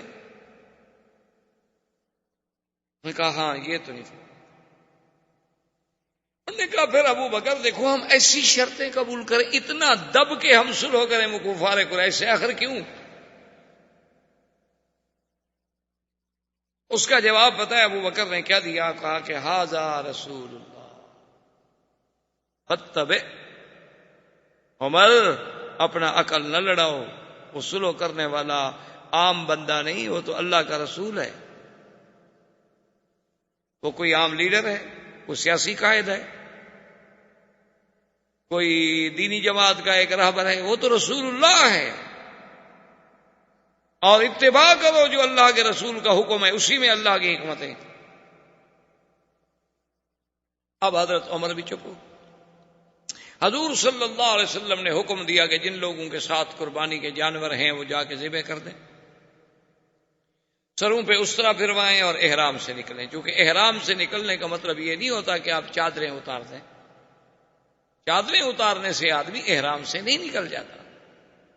مثلاً آپ عمرہ کر لیں، آپ کپڑے احرام کی 2 چادریں اتار کے شلوار قمیض پہنیں تو آپ تو یہ سمجھیں گے کہ میں احرام سے نکل گیا، آپ احرام سے نہیں نکلے، آپ اسی طرح احرام میں، جب تک کہ آپ سر نہیں مڑائیں گے یا بال نہیں کریں۔ احرام سے نکلنا جو ہے وہ حلق یا قصر کے ساتھ ہوگا۔ حضور نے جب حکم دیا تو صحابہ چپ کر کے بیٹھے رہے، کوئی صحابی نہیں اٹھا۔ تو حضور صلی اللہ علیہ وسلم بی بی ام سلمہ جو آپ کی بیوی تھی، امہات المومنین تھی، ان کے خیمے میں آئے اور حضور بڑے جوش جلال میں کہ ام سلمہ ما بال ہؤلاء، ان کو کیا ہو گیا کہ میرا حکم نہیں مانتے، اور اگر میں نے دوبارہ حکم پر اصرار کیا اور انہوں نے انکار کیا تو ہو سکتا ہے کہ اللہ کا عذاب آ جائے۔ تو بی بی نے عرض کیا کہ یا رسول اللہ اب ناراض نہ ہوں، صحابہ بیچارے اس انتظار میں بیٹھے ہیں پروانے کہ شاید اللہ وحی نازل کر دیں کہ بھی جاؤ مکے میں داخل ہو جاؤ، اب مدد کریں گے۔ اللہ اگر بدر میں فرشتے اتار سکتے ہیں تو حدیبیہ میں نہیں اتار سکتے۔ وہ اس انتظار میں بیٹھے ہیں، آپ اپنے جانور ذبح کریں، اپنا سر مبارک پہ حلق کروائیں، آپ اپنا احرام کھولیں، پھر دیکھیں کہ صحابہ اتباع کرتے ہیں کہ نہیں کرتے۔ تو دراصل سیرت کے پہلو سمجھنے کا مقصد یہی ہوتا ہے کہ اسلام نے اور حضور کی سیرت نے یہ سبق دیا کہ آدمی مشورہ عورت سے بھی لے سکتا ہے، یہ نہیں کہ عورت کا مشورہ قبول نہ کیا جائے، یا عورت کی رائے کوئی رائے نہیں ہوتی، یا عورت کی شہادت کوئی شہادت ہی نہیں ہوتی، جیسے کہ مستشرقین اور اعدائے اسلام اور اعدائے دین پر پروپیگنڈا کرتے ہیں۔ حالانکہ دیکھیے اللہ کے نبی ہیں، صاحب الوحی ہیں، اور بیوی سے مشورہ کر رہے ہیں، اور پھر بیوی نے جو مشورہ دیا اس کو حضور نے قبول فرمایا، اور حضور صلی اللہ علیہ وسلم نے جا کر اپنے بدن جو تھے، قربانی کے جانور جو تھے ذبح کرائے، اور اپنے سر پہ اسرا پھروایا اور احرام کھولا۔ بس اتنی دیر لگی کہ سب صحابہ نے جا کے ذبح کر دی اور احرام کھول دی۔ بی بی سلمہ نے کہا حضور اب دیکھ لیا، کسی نے کوئی دیر کی ہے؟ وہ تو بھائی کے انتظار میں بیٹھے۔ حضور صلی اللہ علیہ وسلم نے واپسی کا حکم دیا۔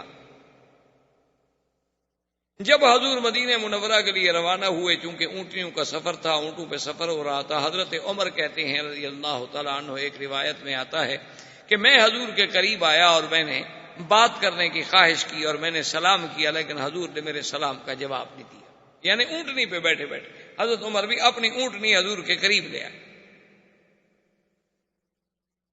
میں رک گیا، تھوڑی دیر کے بعد میں نے پھر قریب کی اونٹنی، میں نے سلام کیا، لیکن حضور پاک نے کوئی جواب نہیں دیا۔ میں نے تیسری دفعہ پھر اپنی اونٹنی حضور صلی اللہ علیہ وسلم کے قریب کی اور پھر سلام کیا، اور حضور پاک نے کوئی جواب نہیں دیا۔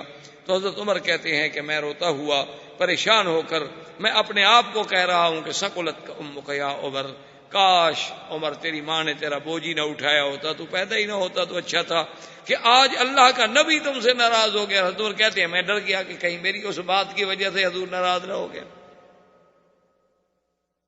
تھوڑی دیر گزری، حضرت عمر کہتے ہیں کہ ایک صحابی نے مجھے آواز دی اور اس نے کہا کہ حضور آپ کو بلا رہے ہیں۔ میں نے پھر اپنی اونٹنی کو دوڑایا، پھر حضور کے قریب آیا تو حضور نے فرمایا کہ عمر انزل علی آیا، کہ آج اللہ نے قرآن کی ایسی آیت مجھ پہ نازل کی ہے کہ اگر آسمان و زمین کے تمام خزانوں کی کنجیاں اللہ مجھے دے دیتے اور مجھے مالک بنا دیتے، اس پہ مجھے اتنی خوشی نہ ہوتی جتنی اس آیت پر مجھے خوشی۔ حضرت عمر نے کہا ایو آیت یا رسول اللہ، کون سی آیت؟ تو نے فرمایا بسم اللہ الرحمن الرحیم انا فتحنا لک فتحا مبینا لیغفر لک اللہ ما تقدم من ذنبک وما تأخر۔ اللہ نے خبر دی کہ محمد مصطفیٰ صلی اللہ علیہ وسلم ہم نے آپ کو فتح مبین عطا فرمائی۔ حضرت عمر کہتے ہیں رسول اللہ یہ فتح کی خوشخبری جو ملی ہے ہمیں، کیا فتح مکہ تھا؟ مکہ بھی فتح ہوگا؟ حضور نے فرمایا ہاں عمر مکہ بھی فتح ہوگا۔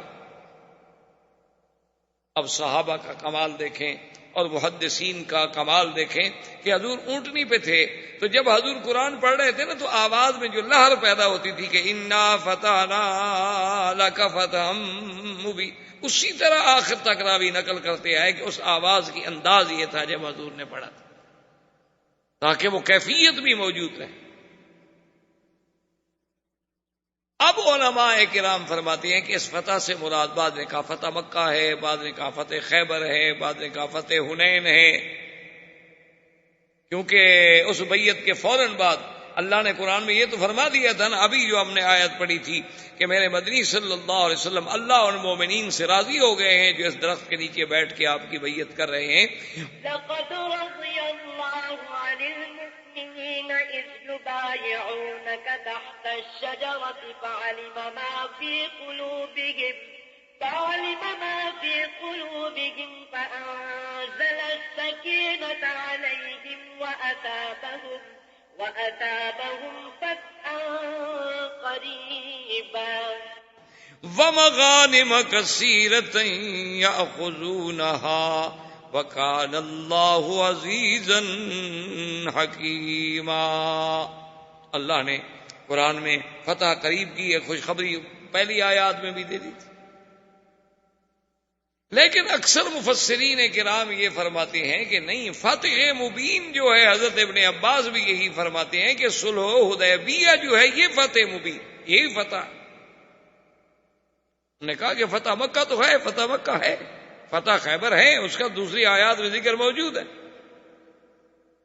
حنین ہے، اس کا بھی اشارے قرآن میں موجود ہے، ومغانم کثیرۃ یاخذونها، لیکن انا فتحنا لک فتحا مبینا، اس سے مراد جو ہے وہ فتح مکہ صلح حدیبیہ۔ صلح حدیبیہ کو فتح مبین کیسے سمجھا گیا کہ بھئی صلح حدیبیہ تو بظاہر تو اگر آپ دیکھیں تو مسلمان تو یعنی بڑے کمزور پہلو ہے کہ مسلمان عمرے کے لیے نہ جا سکے، واپس آ گئے، یعنی بظاہر تو کافر نعوذ باللہ اپنی بات میں کامیاب ہو گئے کہ ہم حضور کو اس دفعہ داخل نہیں ہونے دیں، مسلمان تو ناکام ہو گئے، واپس آ گئے، لیکن اللہ فرماتا ہے کہ یہ فتح مبین ہے، تو اس پر مفسرین کرام نے، علماء کرام نے، اللہ ان پہ قبروں پہ کروڑوں رحمتیں فرمائے، انہوں نے کہا کہ سمجھیں کہ صلح حدیبیہ ہی فتح مبین ہے۔ کیسے فتح مبین ہے؟ انہوں نے کہا کہ حضور صلی اللہ علیہ وسلم کے بارے میں کفار مکہ پہلے کیا کہتے تھے؟ وہ تو کہتے تھے نعوذ باللہ جادوگر ہے، کفار مکہ تو کہتے تھے کہ آپ شاعر ہیں، آپ کاہن ہیں، آپ جادوگر ہیں، آپ نعوذ باللہ خود قرآن بنانے والے ہیں، آپ اللہ کے نبی نہیں ہیں۔ تو جو لوگ کل تک شاعر کہتے تھے، ساحر کہتے تھے، اور جو لوگ پھپتیاں کستے تھے کہ بھئی دیکھو کیا مسلمان، کیا جناب ان کی طاقت ہے، اور کیا یہ سوچ رہے ہیں کہ ہمارے مقابلے کریں گے، جن کو مکے میں رہنے کا ٹھکانہ نہیں ملتا، کبھی حبش جاتے ہیں، کبھی مدینہ جاتے ہیں، تو آج ان دشمنوں نے آپ کو ایک فریق مان لیا، آپ کی قوت کو تسلیم کر لیا، سلو کرنی پڑی، ورنہ تو وہ کہتے ہیں ہم مکے میں بیٹھے ہیں، حضور مدینہ کتنا دور ہے، حدیبیہ تو مکے کے قریب ہے، تو اٹھ کے فوج کے ساتھ حملہ کر لیں، ہم تو یہی ان کو ختم کر دیں، گویا 1400 آدمی ہمارے ہاتھ میں آیا ہوا ہے۔ لیکن اس کے باوجود وہ برابر کی سطح پر بیٹھ کے ایک معاہدہ کر رہے ہیں، سلو کر رہے ہیں، اور جو ہمارا حلیف ہوگا آپ نہیں چھیڑیں گے، جو آپ کا حلیف ہوگا ہم نہیں چھیڑیں گے، وہ تو اب برابر کی قوت تسلیم کر رہے ہیں، اور باقاعدہ معاہدہ جو ہے وہ کعبۃ اللہ میں رکھا گیا۔ اس سے بڑی فتح کیا ہوتی ہے کہ دشمن آپ کی قوت کو تسلیم کر لے، دشمن آپ سے بات کرنے کی طاقت کو مان لے، ورنہ جو دشمن آپ کی طاقت نہ سمجھے، آپ اس سے کہیں جی ہم آپ سے مذاکرات کرنا چاہتے ہیں، چھوڑو یار آپ سے کیا مذاکرات ہم نے کرنے ہیں، تم کون ہو مذاکرات کرنے والے؟ تو مذاکرات تو اسی سے کیے جاتے ہیں نا جن کی قوت و طاقت کو تسلیم کیا جاتا ہے کہ چلو جی ٹھیک ہے پھر بیٹھ جائیں بات کرتے ہیں، ورنہ جو طاقت کے گھمنڈ میں ہوتا ہے وہ کہتا ہے جی ہم کیا بات کریں، کس چیز کی بات کریں۔ ایک دوسری بات یہ ہے کہ اگر آپ الحمدللہ میرے سب بھائی پڑھے لکھے لوگ ہیں، تاریخ پہ نظر ہے، یا نہ بھی ہو تو نظر ڈالی جا سکتی ہے، کوئی ایسا مشکل مسئلہ نہیں ہے، صرف ایک دلچسپی ہے نا کہ اللہ ہمیں دین کی طرف تھوڑا رجحان دیتے، ورنہ آدمی پڑھا لکھا آدمی، اگر آپ انگریزی کی کتابیں پڑھ سکتے ہیں، اگر آپ اپنے میڈیکل سائنس پڑھ سکتے ہیں، تو اللہ کا قرآن بھی پڑھ سکتے ہیں، کوئی منع تو نہیں ہے تو صرف دل کو سمجھانے کی بات نا کہ تھوڑا سا اس خدا کو بھی ہم حق دے دیں، 24 گھنٹے جو ہم نے پیٹ کے دیے ہوئے ہیں، جس خدا نے ہمیں پیدا کیا، چلو اس کو آدھا گھنٹہ تو دے دیں۔ اگر اپنی زندگی کے 24 گھنٹے ہم نے صرف اپنی معاش کے لیے کہ پیسے بن جائیں گے، سٹیٹس بن جائے گا، وہاں گھر بن جائے گا، گاڑی بن جائے گی، محلے کے لوگ کہیں گے دیکھو جی بڑی ترقی کی ہے اس نے، اگر اس کے لیے ہم کریں چلو ٹھیک ہے وہ بھی کریں، کوئی منع نہیں ہے شریعت میں، حلال طریقے سے آدمی کمائے تو کیوں نہ کمائے، لاکھ دفعہ کمائے، لیکن اس خالق و مالک کو جس نے ہمیں پیدا کیا ہے، جس نے ہمیں یہ صلاحیتیں بخشی ہیں، جس نے ہمیں عقل دیا ہے، جس نے ہمیں علم دیا ہے، اس کے لیے کم از کم اپنے 24 گھنٹے میں سے آدھا گھنٹہ تو ایک مختص کر لیں کہ یہ آدھا گھنٹہ محض اللہ اور اللہ کے رسول کی باتیں سمجھنے اور پڑھنے کے لیے ہے۔ تو آپ اگر خود غور کریں گے تو آپ دیکھیں کہ سرکار دو جہاں صلی اللہ علیہ وسلم کو نبوت ملنے کے بعد آپ 13 سال تک مکہ مکرمہ میں رہے، 13 سال کوئی معمولی سی بات نہیں ہوتی، ایک عظیم مدت ہے۔ 13 سال کے بعد جب آپ کی عمر مبارک 53 سال ہو گئی تو آپ نے مدینہ منورہ ہجرت فرمائی، یعنی مجموعی طور پر اگر آپ دیکھیں تو جب آپ ہجرت کر کے آئے ہیں، مدینہ منورہ میں پہنچے ہیں، تو تقریباً 13 اور 14 15 سال کی محنت کے باوجود مسلمان کتنے ہوئے؟ 150۔ یہ تو پھر انصار میں سے مسلمان ہوئے نا مدینے میں۔ اچھا، اس کے بعد جناب آپ مزید بھی آپ کی عمر مبارک کے 6 سال ملا لیں، کیونکہ یہ واقعہ حدیبیہ کا جو ہے یہ 6 ہجری میں آ رہا ہے،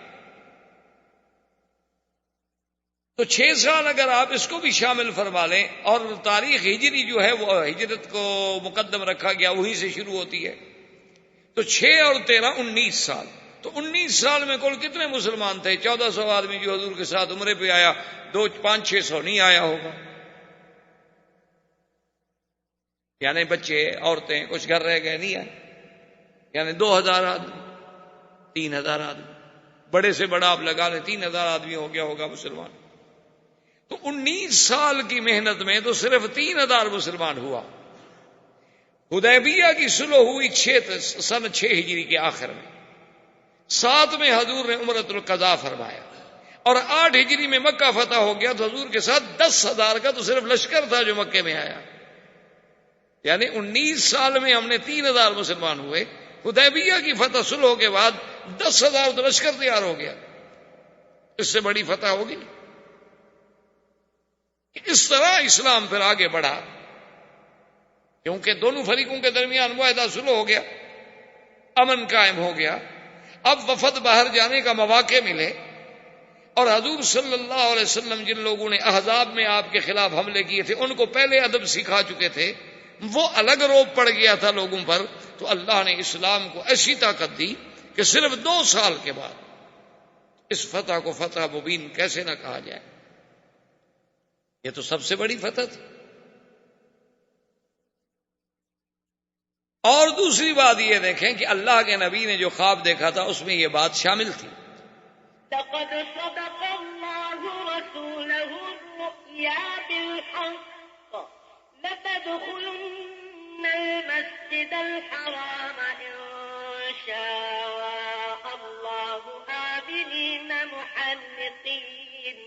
محلقين رؤوسكم ومقصرين لا تخافون فعلم ما لم تعلموا فجعل من دون ذلك فتحا قريبا. اللہ نے فرمایا امن کے ساتھ کوئی خوف نہیں ہوگا. لیکن اب اگر عمرہ نصیب ہوتا تو خوف ہوتا، ڈر تھا، لڑائی ہو سکتی تھی. لیکن جب عمرۃ القضاء پہ حضور صلی اللہ علیہ وسلم تشریف لے آئے، اب تو معاہدے کے تابع آ رہے ہیں نا، سب کافروں نے مکہ کھول دیا، کوئی رکاوٹ نہیں، کوئی خوف نہیں، کوئی ڈر نہیں. اب حضور صلی اللہ علیہ وسلم جب مدینہ منورہ میں پہنچ گئے تو ایک صحابی تھے حضور کے ابو بصیر جو تھے، ان کو بھی موقع ملا اور وہ مکے سے کافروں کی قید سے اتفاق ہوا کہ موقع پا کے نکل کے بھاگے اور مدینہ. اچھا خدا کی شان دیکھیں کہ ابو بصیر جو ہے وہ مدینہ منورہ پہنچے اور مکے والوں کے بھی 2 بندے پہنچ گئے.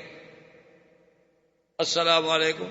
السلام. انہوں نے کہا حضور ہمارا آدمی بھاگ کے آ گیا قیدی، اور آپ کا وعدہ ہے کہ آپ نے قیدی واپس کرنا ہے. حضور نے بلایا ابی بصیر تم بھاگ کر آئے؟ انہوں نے کہا تمہیں پتہ نہیں ہے کہ ہماری صلح ہو چکی ہے، معاہدہ ہو چکا ہے؟ کہا جی ٹھیک ہے، جو کیا حکم ہے واپس جاؤ. حاضر. اب بظاہر یہ کتنی کمزوری کی شرط ہے، لیکن اس کے اندر جو اللہ کی حکمتیں چھپی ہوئی ہیں وہ تو کوئی بھی نہیں سمجھتا. وہ تو اللہ جانتے ہیں یا اللہ کے رسول جانتے ہیں. کیونکہ ایک بات یاد رکھیں، مثلا ایک مسلمان مدینے آ گیا، مدینے سے پھر ہم نے اس کو واپس مکے بھیج دیا، تو گویا مکے میں ہمارا ایک دعوت دینے والا مبلغ دین کی بات کرنے والا تو پہنچ گیا نا. اور اگر خدا نہ خواستہ کوئی مسلمان مرتد ہو گیا، ہم نے اس کو مدینے سے نکال دیا، وہ ہم واپس نہیں لے رہے، کیونکہ اگر مرتد کو واپس لیں گے تو اور ارتداد پھیلائے گا اور برائی پھیلائے گا اور انگارے لگائے گا. اچھا ہے کہ ایسی انگلی کو کاٹ دو جس کو کینسر ہو گیا ہو، اس کو کاٹ کے پھینک دو. تو ابی بصیر کو حضور نے فرمایا کہ بھئی تم واپس جاؤ. اس نے کہا کہ حاضر، آپ کا حکم ہے تو میں حاضر. ابو بصیر کو وہ دونوں کافر جو تھے ساتھ لے کے چل پڑے، اور سفر تو وہی اونٹوں کے ہوتے تھے. جب وہ پہنچے آج جسے آپ بیر علی کہتے ہیں، اس کا پہلا نام تھا ذوالحلیفہ. ذوالحلیفہ پہ پہنچے تو انہوں نے کہا بھی آج رات یہیں قیام کریں گے، یہاں سے پھر صبح کو سویرے سویرے ٹھنڈے ٹائم میں سفر کریں گے. تو ان دونوں کے بعد تلواریں تھیں. تو ابھی بصیر نے دیکھا کہ کوئی اللہ موقع دے دے. اس نے کہا دیکھیں اب حضور کا وعدہ تو ہو گیا پورا، حضور نے تو مجھے واپس کر دیا ہے. تو اس نے ایک کافر سے کہا کہ اس نے کہا کہ یار دیکھو چلو میں قیدی تو ہوں، تمہارے ساتھ واپس بھی جا رہا ہوں، یہ تلوار تم نے کہاں سے لی ہے؟ احباب کرام، اس کے بعد اب آپ اس مبارک سلسلے کی CD نمبر 23 سماعت فرمائیں.